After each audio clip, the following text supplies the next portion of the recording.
you over to Creative Assembly's Al Bickham and to Total War Rome 2.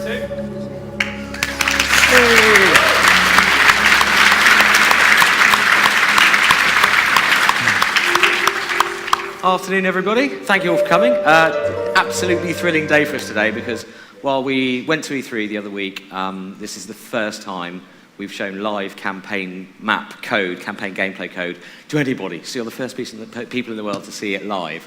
So this is really exciting and a bit scary. So thank you all for coming. So if we can switch to the map itself. Right, so this is the campaign map for Total War Rome 2. Sound up? Yeah. Thank you. So this is it. It's colossal. It's enormously detailed. It's the biggest campaign map we've ever made in any Total War game. So, and the point that we're halfway through. Well, sort of towards the end of a long campaign game at the moment. We're about 200 turns in, and who you see before you here is Julius Caesar himself. We're playing as Rome as the House of Julii, and Caesar as a general is leading the 13th Legion of Rome on an expedition in North Africa. And we've committed a bit of a diplomatic goof here in our game because we've marched Caesar into Egypt, and we had this great trade agreement with Egypt, which Egypt has broken off with us. Now, that trade agreement brought us a lot of coin. Now, the problem with this is that we've expanded our empire really quickly. We'll show you that in its scope in a second. We've expanded our empire really, really quickly. And we've not been upgrading our farms, not tending to our civic matters properly. We've been conquering and expanding. So what's happened is our farms are not producing enough food for our growing populations. And the people are getting hungry, and hungry people get angry, and angry people rebel. So we're at a point where our populations are, it's kind of danger point. So if we pop up to the strategic overview map, this shows you the full extent of the Rome 2 campaign game, stretching right over from Spain in the west there, Portugal and Spain, right over to the province of Bactria here, which is kind of modern-day Afghanistan, effectively. And you can see our empire marked out in red here. We've expanded fairly significantly from our early beginnings in Italy and Rome itself. We've pushed into Spain, north into the kind of tribal barbarian lands of Gaul and Germania. We've got a little foothold in North Africa here, and we're starting to meet the kind of exotic cultures of the East. We're pushing into Syria here. So as you can see, we're playing a very expansionist game. You know, there's a number of different kind of ways that you can win a game in Rome 2. There's 3 different sort of victory types, but we're really playing for a kind of territorial victory here. So, but there's ways we can improve our population happiness, at least on a local level. And so what we're going to do is we're going to examine the province system here. So we have this new province system in Rome 2, which is a way of parceling up land. So a number of regions are effectively managed from a single capital city. So the capital city of the province of Cilicia here is Tarsus. And so if we go to Tarsus, because we own every region in this province, we can manage the province from here. And because we own every region, we can issue edicts, which are policies which work across the entire province. So what we're going to do is we're going to endorse festivities in this region here. So what this edict does is, this is basically Rome throwing cash at Tarsus, at the province of Cilicia, for these people to go and have fun, host some gladiatorial games, drink lots of wine, have some religious festivals, all that good stuff. So their happiness will rise over time. And that's a really great use of the edict system. But of course, we still need to think about the bigger picture about our entire empire and how we're going to improve our population happiness.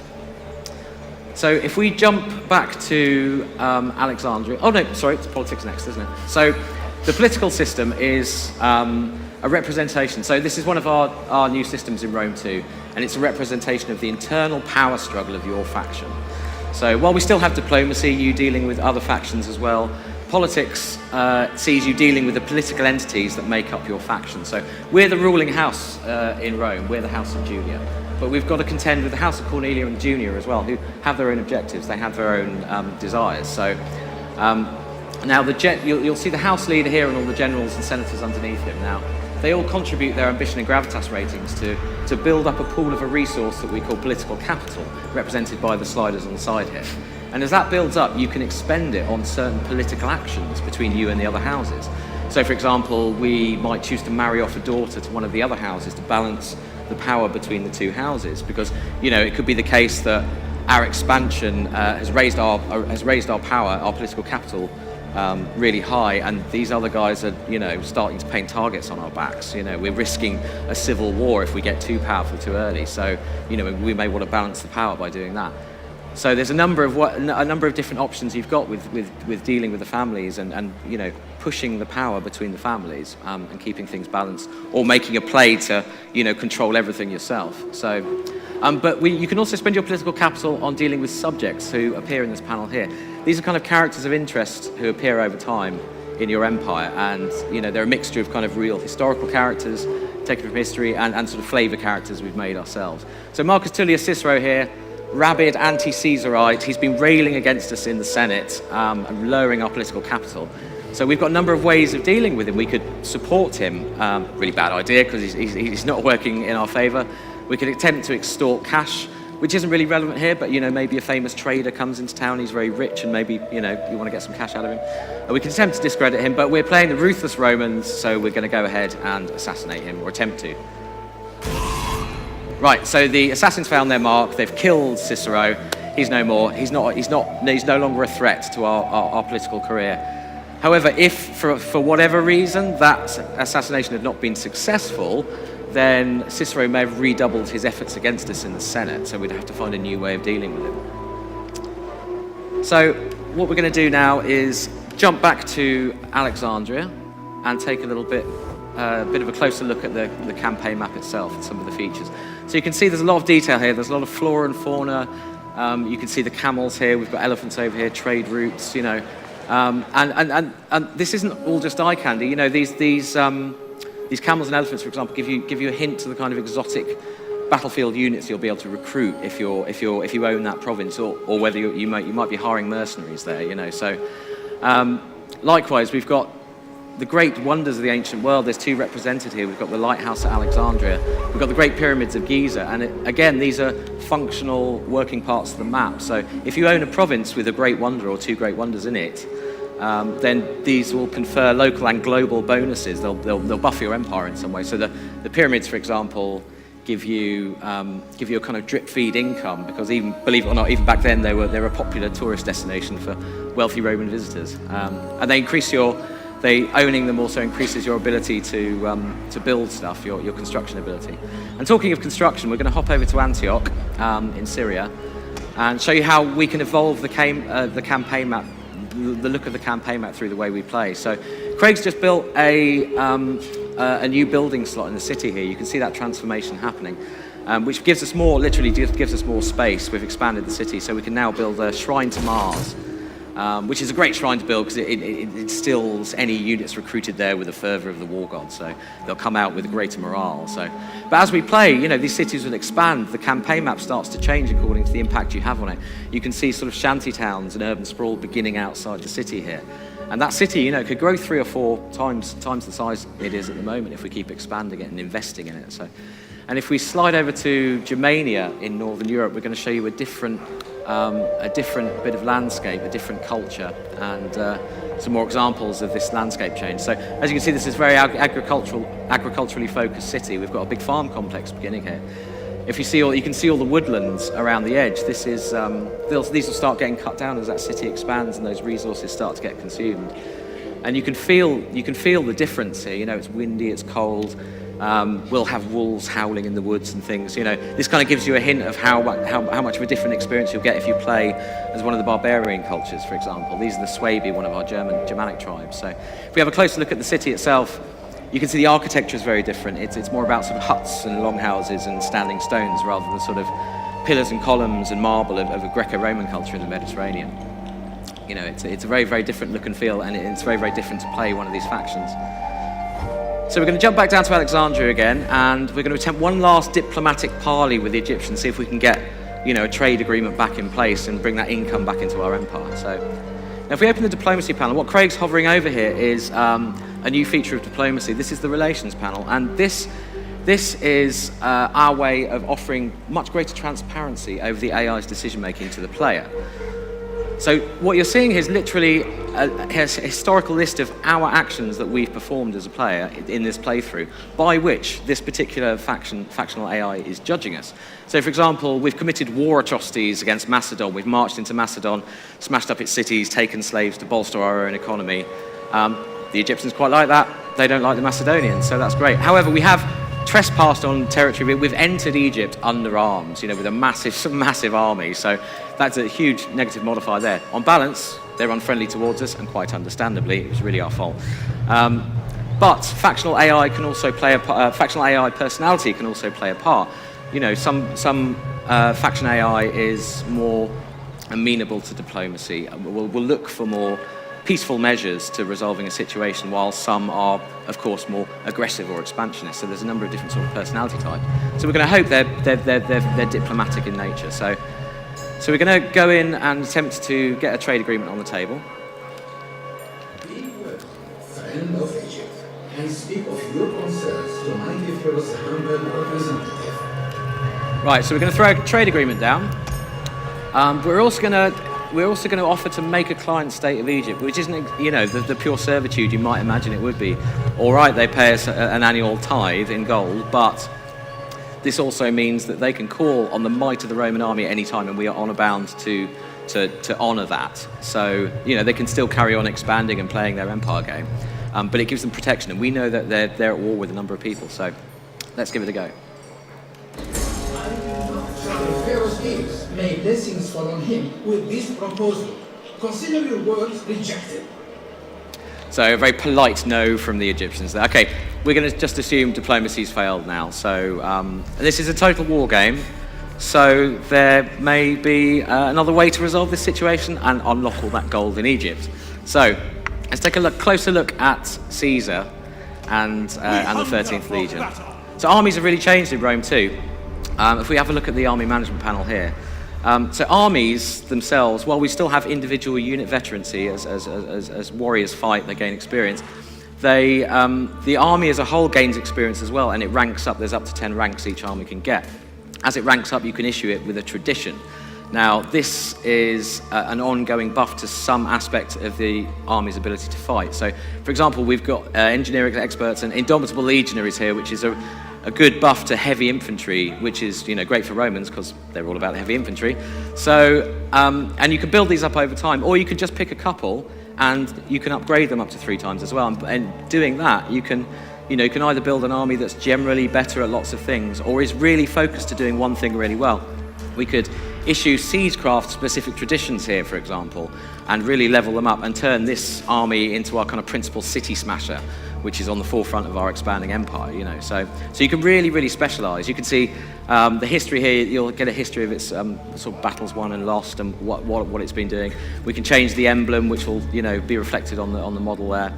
We can even change the name of the legion, change it to something personal that we like if we wish to. So, a lot's changed with armies. And the beauty of the tradition system is if this army, the worst should happen and it's crushed on the field of battle, you can go back to Rome or one of your cities and you can re-raise the banner of the 13th Legion. You can pack a new army under the banner of the 13th Legion. And while all those guys will be green recruits without all that individual unit veterancy that the previous 13th Legion had, they will benefit from the traditions. So they'll still get the traditions and all the army experience that you've given to the banner effectively. So, the 13th Legion can live on. And it's there to kind of symbolize this idea that famous battalions from history outlive, the battalion itself outlives individual members of itself, and the training that they give their troops goes on through the ages. So if we take a look at Caesar himself now as well, again, Caesar can rank up to 10 times, just like armies can. And we've got a massive pool of skills that we can give to generals now. So we've done away with the kind of simplistic skill trees of Shogun 2, and we now have a massive pool of skills that we can draw from. And again, we could upgrade individual skills. And these will really improve his ability to command men, to, improve individual unit abilities on the battlefield as well, and his special abilities. They'll pick up traits as they go, and they perform heroic deeds. They'll be awarded with traits over time as well. And ancillaries will appear and join him. Sort of retinue characters will appear and bring, extra buffs to some aspect of his command or abilities. We've really streamlined recruitment as well. So we've done away, with a campaign map this big, you don't really want that system that we had in Shogun 2. It wouldn't really work, where you build and you recruit individual units and march them all the way across the map to meet up with your army, 15 provinces away. So now what we're doing is you recruit directly from within the army, and they appear within the army. So if you're in friendly territory near a friendly city, you can recruit your core army units, such as these guys down here. But wherever you are in the world, you can always recruit mercenaries. They're much more expensive to upkeep, but if you need a boost just before going into a battle, you can go and throw some cash at the local mercenaries, get them to join your army, and take them into battle with you. So they'll be and as you can see here, what's represented is the kind of culturally relevant units to this area that we're in. We're in North Africa, so we've got camels, Egyptian archers, Egyptian swordsmen, and war elephants. And who doesn't want some war elephants in their army? So we're going to go ahead and hire some of those, and we'll be taking those into battle shortly. I just want to point out this guy here. This is one of our new agent types. We've got 3 new agent types. Now he's a champion. He's a kind of fearless lone warrior, and he can act alone. He can harass armies out on the campaign map, so he could quite easily come over and cause some problems for us, So whittle units down, whittle morale down. There's a number of things he can do, but he can also be embedded with a friendly army, and he can act as a kind of drill sergeant and train them up, so their experience gains will happen much quicker. So, yeah, we don't really want to be anywhere near him right now because Egypt doesn't like us. So, I think it's time to put the kid gloves away and declare war on Egypt. To victory! To battle! So, as the battle matchup happens here, you'll have noticed there are a couple of navies in the Nile, in the River Nile here. So, what will happen, because they're in the sort of the catchment radius of this battle, they'll be drawn in, and we'll see a combined battle where land units and naval units can coexist and fight on the same battle map. So, on the banks of the River Nile. So, this is the battle we're about to show you. So, Craig and Will are going to take over from me here, and they're going to talk you through the battle while I play through it.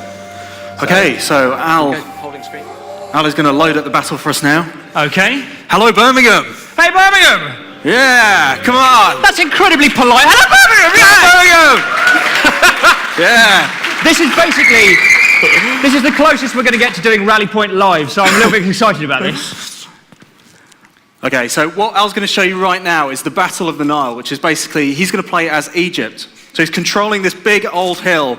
A bunch of Roman guys trying to get up there. He's got a load of cool units available to him. He's got scythe chariots, elephants, all kinds of cool stuff. Deployable balls of fire. Yes. Who can forget those? This is the demo we got running on the stand at the moment, so if you haven't had a chance to play it, come on over after. If you have had a chance to play it and if you've beaten it, please feel free to judge Al and all his gameplay. Yeah. If Al sucks, let him hear it. So yeah, you can play this for yourself as well. Do check that out on the floor. You can see we've got, it's one of our combined land and naval battles as well. So we've got naval units in there, we've got land units, all kind of flows in quite nicely. Oh yes, it's one of our amphibious assault battles. Of course, one of the classics is if you spend too much time messing around with your navy and you forget about the guys on the hill. Yeah. Bad times. But spend too much time messing around with your army and your navy just sinks. Yeah. Don't let your navy sink. Don't let your navy sink and don't die. Don't die. This is our advice we've been giving to everybody is, don't die. That's Rome. Yeah. Don't die. If you play as Rome, don't die. That's the only tip. We're ready to begin judgment. My body is ready. My body is Reggie. The Romans are attacking in force, but we hold an excellent defensive position on the hill. Maintain the high ground and the advantage it offers at all costs. Our war elephants and scythe chariots will smash through their front lines as they approach. Our ballistae will rain down the fires of Zeus Ammon upon their heads. The Roman fleet attacks from the south. Beware, as they may disembark troops to bolster their land forces. However, our ships stand ready to intercept. Armed with ballistae and our finest archers, they are more than a match for the Roman fleet. Our first priority should be to send them forwards. So here we go. Advance, all pomp and spectacle. So, Show them how a real army fights. Smash them into the river. here's Al as Egypt, and here's some of the cool units he's got. He's got the phalanx guys. Really, really, really difficult to get past. Oh yeah. Really defensive. burning balls. Send those down a hill and they'll kind of go down and follow the terrain on the way down. A little bit of physics-based death there, which is always nice. Oh!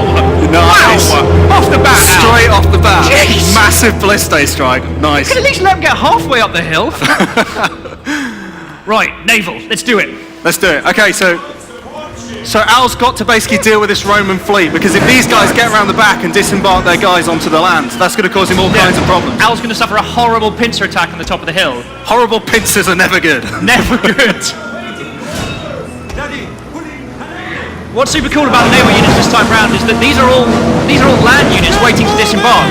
If Al manages to win this battle with units to spare, he can land them and do the same thing the Romans are trying to do. Be like, right, Egyptians up the hill, Egyptians down the hill.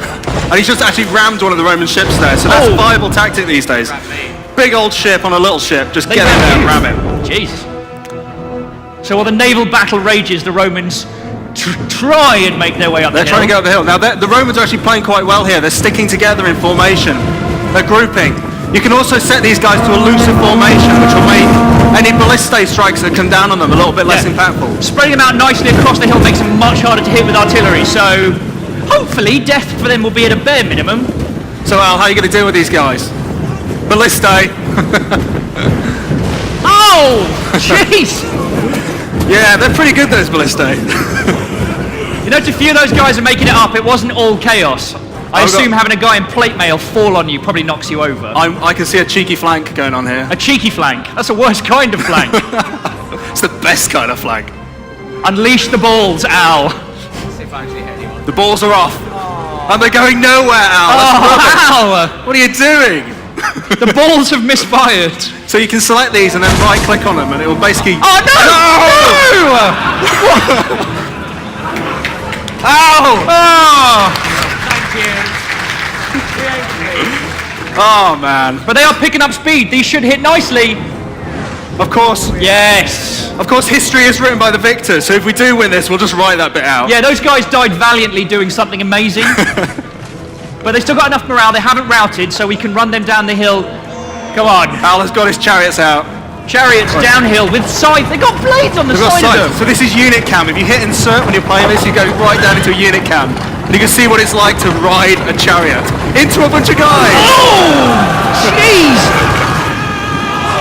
They died heroes. They were heroes, man. More balls. More balls. Release the balls. Alright, this is good. This is good. This is good. Yeah! 10-pin bowling with Romans. You better not lose this already. This is... I can see some elephants there, Will. That's a few 100 pounds of muscle and tusk. Elephants incoming as well. Elephant on elephant action. It's an elephant off. Come on. Oh, Yes. jeez! Elephants are great. They have kind of an internal rage meter, so if they get attacked by enough missiles, they'll basically get crazy and start attacking your own guys. Yeah. So If they run amok, they will stamp over anything. They don't care if it's friendly, they don't care if it's enemy, just bam! Stampy.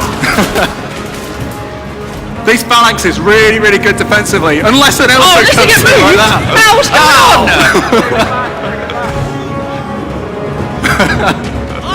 Archers away! Archers are a really good way of taking down elephants. Archers are pretty much the only thing that will take them down well. And javelins as well. Our javelins are really good for elephant takedowns. And ballistae, they're pretty good on elephants.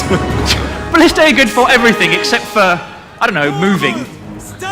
So we've got this map down here as well. There's also a tactical map that you can pull up to. If you can show us the tactical map, Al, as soon as you know, in your own time. So there you go. You can pull up to this full 3D map and you can use it to move around the battlefield as well, which is quite handy. It's really good for getting an overview, especially when you're trying to navigate like both your navy and your army simultaneously. You can see the whole thing going on. See, Rome is actually struggling quite a bit here. I'm just wondering what's going on here with the navies, because it looks like Rome's doing all right down there. We have elephants everywhere. It is chaos. Camels! Because camels. Oh! No, that's your guys, Al. No! Al! No! This wasn't in the script. And the Romans have suffered horrible casualties trying to go up this hill. It's not looking good for them. No. Yeah, the Romans have pretty much been mangled. Yeah, it's time to mop it up. Looks like at they're the spade doing all job, right on Al. the sea, though. How's the naval battle going now? Yeah, how is the naval battle going? The guys you forgot and let die. Yeah, you just screamed bombs away and just left them to it. Yeah, the Romans are doing all right down there. So it's really important to divide your attention between the two areas. Like if you spend too much time doing the navies, you're going to forget about the guys on the hill and vice versa. So I mean, the combined amphibious battles are really interesting because there's more weight to the naval battles than there were before. Like these little dudes are all drowning in a bundle. Oh no! Oh man! Al, are those your guys? Oh, the humanity! What have you done? Why are the Romans on your boat? Hey! Well done, Al. Possible. Well played.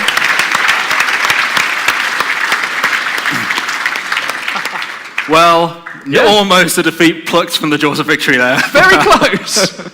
Well done. Okay, so what we're going to do now, we're going to have a Q&A. We're going to get our lovely panelists from the Creative Assembly up on stage.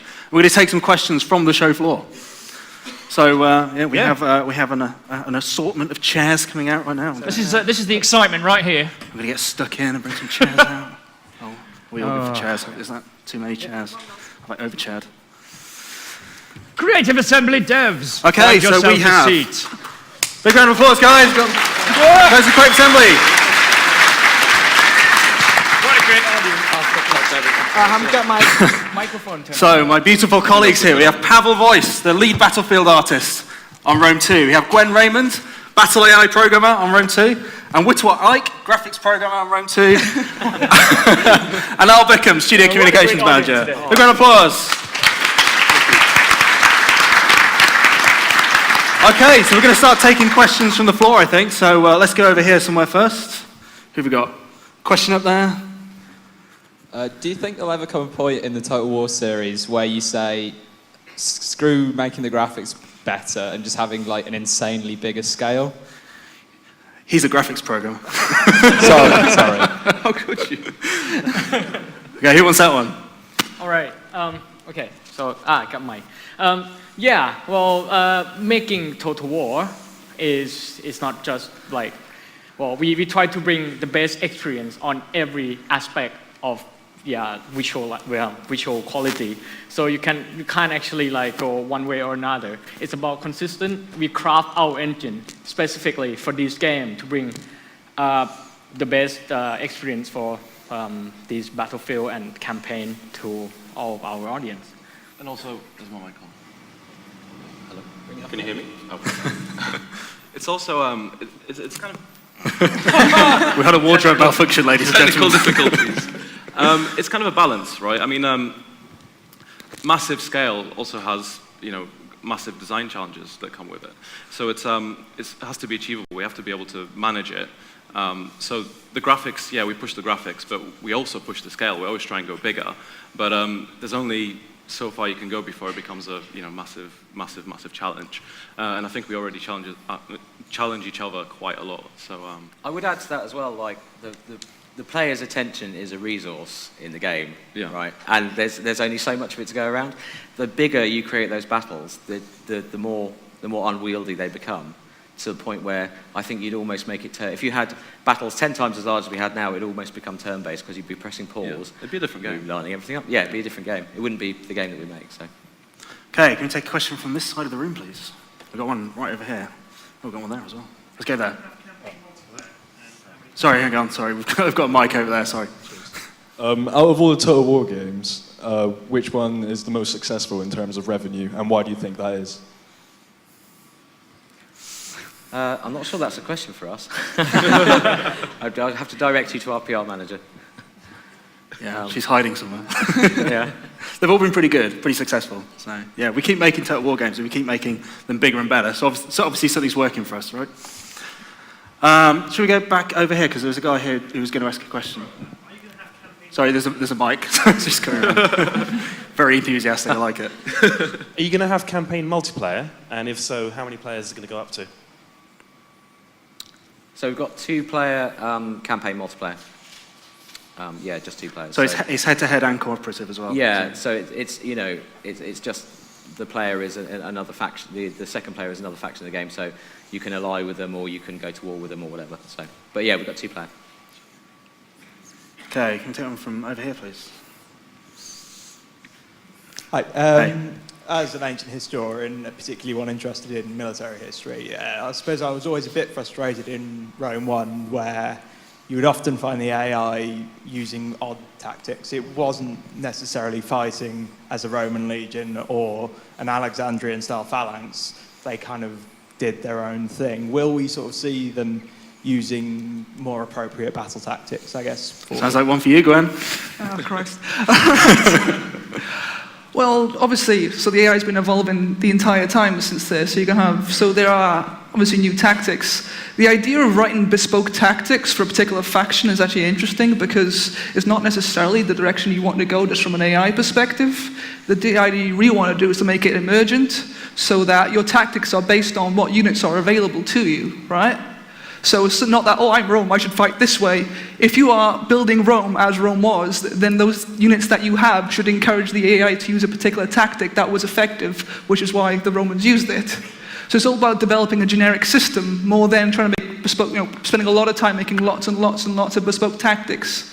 You want to write something that's intelligent enough to go, all right, well, I got all these guys, so I should totally do this. That way, you can play as Rome and build a completely different Rome than actually existed. And they'll fight appropriately. The AI will fight appropriately. Also, in hopefully. short, you said like it's a lot cleverer this time. Yeah, it's smarter. Yes. Good. Okay, this side of the room, please. Who's got a question? Okay, we've got a few at the back there. Our microphone man is scrambling his way valiantly across. I think the game looks gorgeous, by the way. But Thanks. from other Rome Total War games, what are the improvements on AI? There's lots of improvements. We've been spending a long time, so we've got whole new battle types. So for instance, the siege AI has been undergoing a huge overhaul because in Rome 2, the siege battles are going to be more about kind of unit micromanagement, kind of small battles in streets. So we have to completely overhaul the siege AI to do that, to be able to deal with this very different problem space. Because now we're dealing with small streets and small areas rather than huge areas, and that's a completely different problem. We've also been working on ambush battles are a completely new feature, which have got their own AI design for it, as well as river battles, a completely unique way of playing it, as well as iteration, right? Because AI is not a solved problem, so most of your time really is going to be spent on ironing out little bugs. It's an unsolved problem, so your best bet is just to keep on doing it until you make it, good. Okay, thank you. Any questions over this side again? We've got one over there. Sorry. Hi. I love Total War, by the way. I really like the managing the cities and the diplomacy side. I like to kill stuff. I'm not very good at it. So is this more of you have to be really great at strategy in battle? Because I kind of suck at that, and I'm worried that I won't be able to take over as many cities because I tend to click the auto attack. How's that going to work? So how will building your armies and auto-resolving work? Well, the auto-resolve system has been overhauled a bit, so now it actually uses the same system as the AI uses to determine what units to send to attack other units, which means that it should really give you a very good, realistic result from what you would expect to see from a battle. Yeah, So, you actually have options now where you can actually choose how your AI behaves in the auto-resolve. You can actually have a defensive or aggressive. I think there's three options. I can't remember what the third one is. But yeah, there are actually you've got more options even when you're. And we're knocking about ideas for different types of victory types as well, aren't we? There's like cultural victory, for example, which we'll talk about a bit more soon. But yeah, basically you don't have to. It's Total War, right? So you're going to have to do a bit of fighting, but there's options for the players as well. Anyone over here? We've got a guy over there. Hi. After we saw the Battle of the Nile at E3, and we saw the inclusion of a capture point that wasn't in a siege battle, the internet kind of exploded with both positive and negative comments. I was just wondering if we could see a little more clarification about where we'd see those and what effect they could have. Yeah, so they don't apply to every battle. The majority of campaign game battles that you have won't necessarily have capture points. So we've got them in a couple of the historical battles because they're useful to guide towards a specific objective, over and above just beating the other army. We've got them in larger siege battles because it generates a more dynamic form of gameplay in siege battles when you have multiple capture points and you have to say hold, for example, 2 out of 3, then the situation is very different to just going in and destroying all the enemy units within that city. I mean, you'll remember back in the original Rome probably that the city sieges tended to devolve into a giant mosh pit in the central square of the city. And we want to get past that. We don't want that to happen again. What we want to do is have interesting, fights down the back streets with small units outflanking others. If you put the majority of your resources on one capture point, you've still got to kind of, split off units and go for another one and try and outfox your enemy. So it creates a much more dynamic sort of siege gameplay. I think. Sorry. Yeah, and we had capture points in the original Rome as well in the city battles. It's forced march as well, isn't it? If you get caught with your pants down basically by the AI, then that's and also you're going to take baggage strain. And it's there also because with the visibility system, with the combined battles, it's in some cases quite necessary because you could essentially just hide. And kind of just hide out a battle without being found. So it helps, it kind of forces you to have a goal in those battles rather than just camping on your ships whilst the army just stays on land. What we try to do is like we always not spoil the experience of you're not gonna use just a capture point to finish the battle or something like that. It will be Total War you like, Total War you love for all the time. It's just a new thing that we add. Well, not really a new thing anyway. And the forced march that you touched on as well. That's basically the idea is you're forced marching. You're caught off guard. You've got this baggage train. You've got all your supplies, and you've got to protect it. Otherwise, you suffer a great loss. So, and that's like a capture point, right? Okay, I think we have sadly been outflanked by time. So we're going to have to call an end to it there. But do come by, check it out on the show floor. Please do. Give us your feedback. We'll all be out there in various points of time. Check out our game jam as well that's going on. And there we go. I'll hand you over to Bertie.